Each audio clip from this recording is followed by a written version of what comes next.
Hey guys, it's Ishani, aka Total Makeup Junkie 101. So today I have an overview / review video for you guys. This is going to be on the Sephora Blockbuster 2010 holiday palette. I showed this in my Sephora Friends and Family sale haul. If you guys haven't checked out that haul video, I will link it down there. And in that video, I told you guys I wouldn't be able to go in depth on any of the things I got because I got a lot. But that if you guys wanted a further in-depth review on anything, to just leave it in the comments and I will do it for you guys. So this was actually requested a lot for a review on, and I've been playing around with this palette for the past couple of weeks. And yeah, I think I've formed a pretty good opinion on it, so I just wanted to share it with you guys. So first off, this is the box that it comes in. It's a really cute box. On the back, it just shows everything that is in the palette. And this palette retails for $48. So when you open this box up, it just opens like this. And then there's this little flap and then this little styrofoam thing that you pull out. And then in this styrofoam thing is your palette like this. So it's very, very nicely packaged. If you guys were worried about it breaking or something, if you ordered it online, there's a pretty good chance it won't break because not only is the box packaged really well, but when they send it to you, Sephora packs in their stuff really, really well as well. So this is the palette itself. You guys can see it looks like a little Sephora shopping bag. How adorable is that?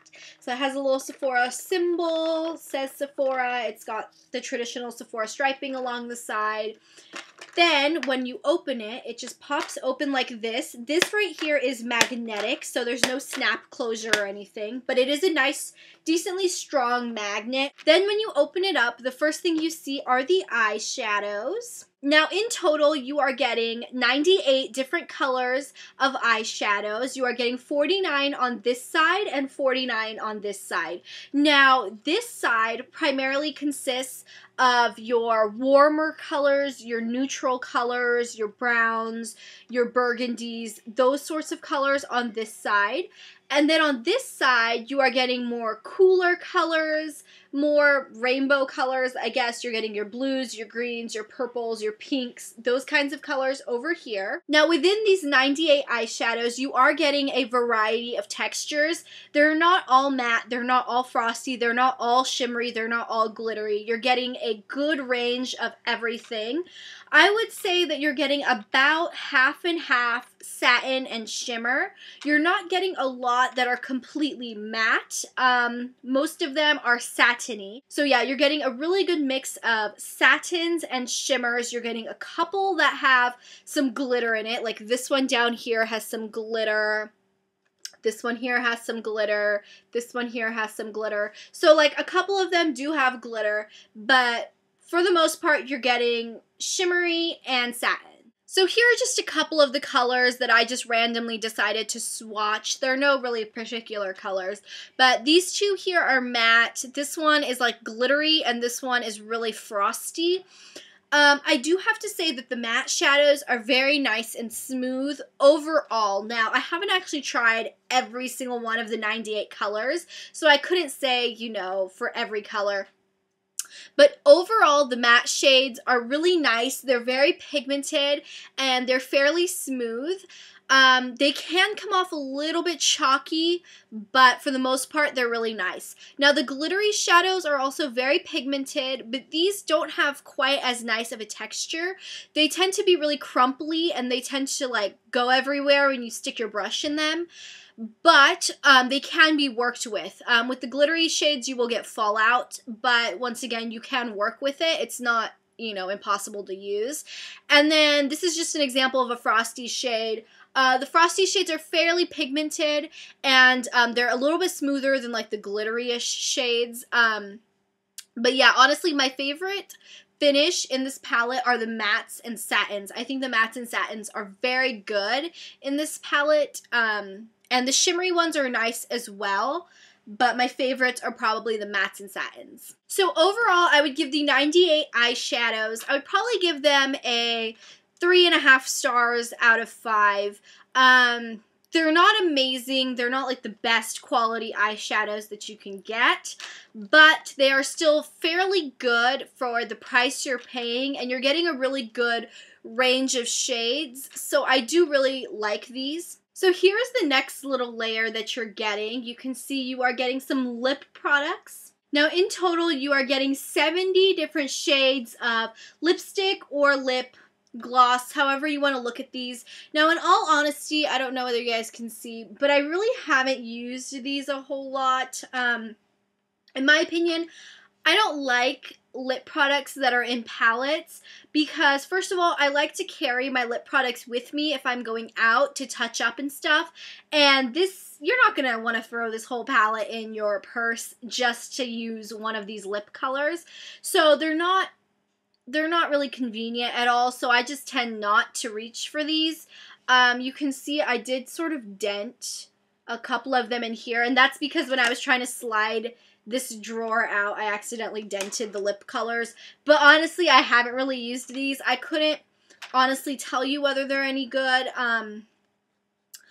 Overall, I think they're okay. The pigmentation on some, just by swatching them, some of them are more pigmented than others. The texture is okay. It's not really my favorite. It feels a little waxy.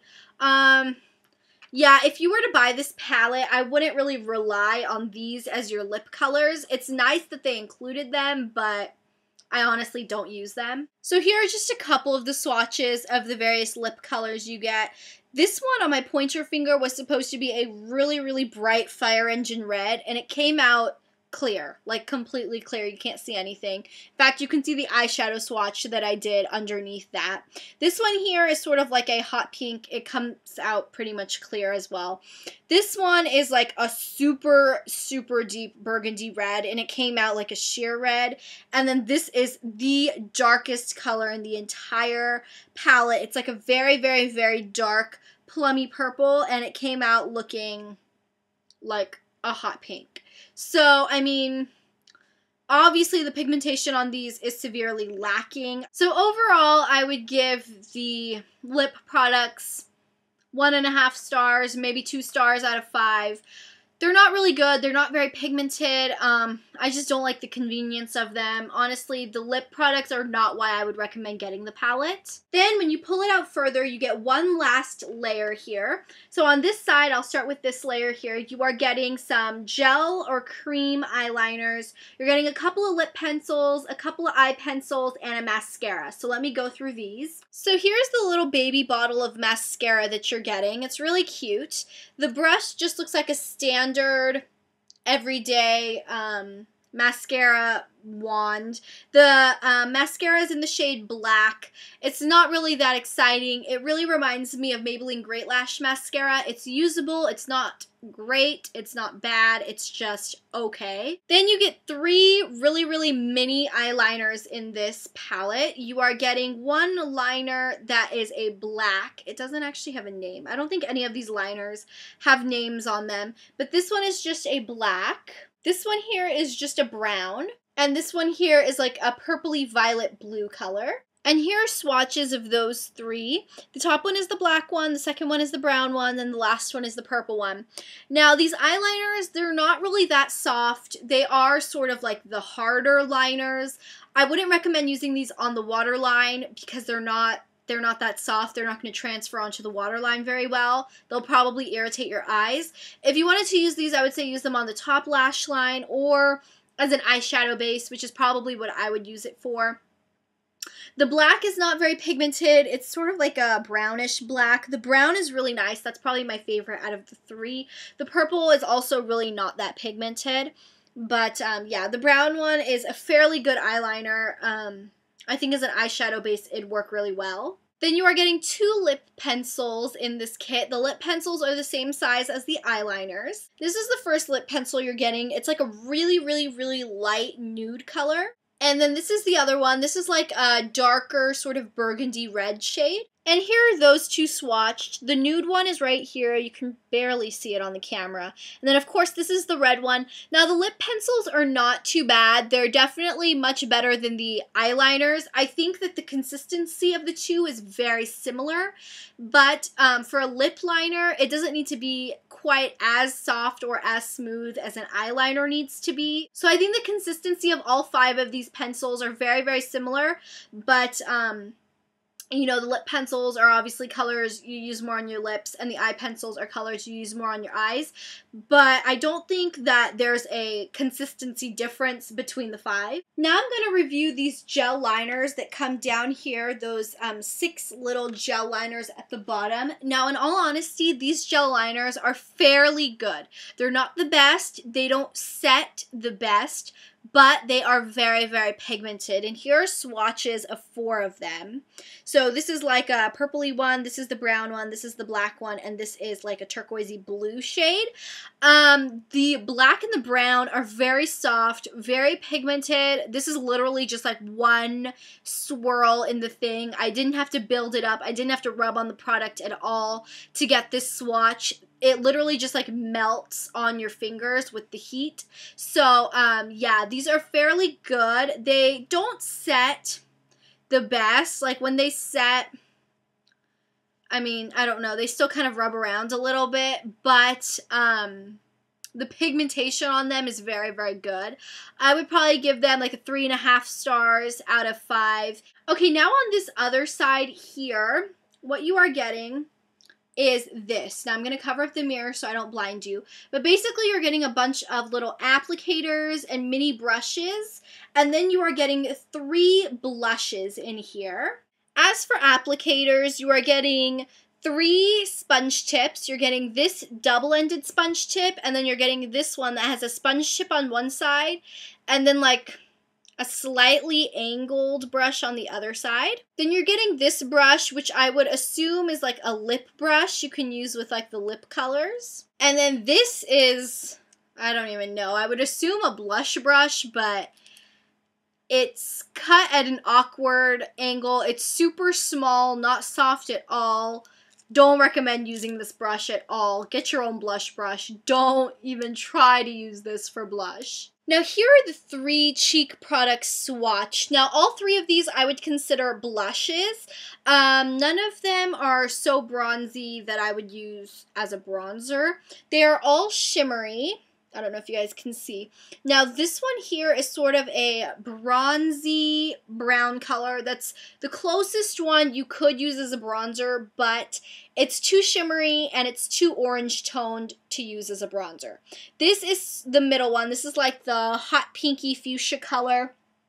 This one's really, really nice as a blush to pop on the apples of your cheeks. And then this is sort of like the corally orange one. This one reminds me quite a bit of NARS Orgasm or, what is it called? Coralista, kind of, from Benefit. It's kind of like a mix between the two. Sort of like a corally orangey color with like a golden shimmer to it. And here are those 3 just quickly swatched on my hand. These are very, very pigmented. These blushes I have to give like a 4.5 stars out of 5. These are really nice. They blend out very well. They leave a really nice shimmer to your face, and I mean, they really do give you a really nice glow to your cheeks. So honestly, the blushes are my favorite part out of this whole palette. So that was my review on the Sephora Blockbuster palette for 2010. Now, do I think that it's worth the $48? It depends on what you already have in your collection. If you are just starting out with makeup or like higher end makeup, and you want to try to get something that has a lot of products in it at once, this is a good steal for you. But if you already have a lot of high-end makeup, maybe you already have a lot of MAC, a lot of Urban Decay, or just a lot of drugstore makeup, you probably don't need this palette. My favorite things in the palette were by far the blushes are very, very nice, and the eyeshadows are fairly good. The gel liners are decent. They're not the greatest gel liners. I feel like Wet n Wild has some better gel liners for really cheap. But these gel liners are decent. They can be used really nicely as an eyeshadow base, I think. The lip pencils are decent. The lip colors are just not up to par with any normal lip gloss. But yeah, overall, $48 for this palette is not a bad deal. You know, if you're just starting out with makeup or you just want to expand your collection, I think this is a really good, really fast way of doing it. So yeah, I mean, overall, I do recommend the palette. I think it's fairly good, and that's really all I have to say about it. So I hope you guys enjoyed this review, and I will talk to you guys later. Bye!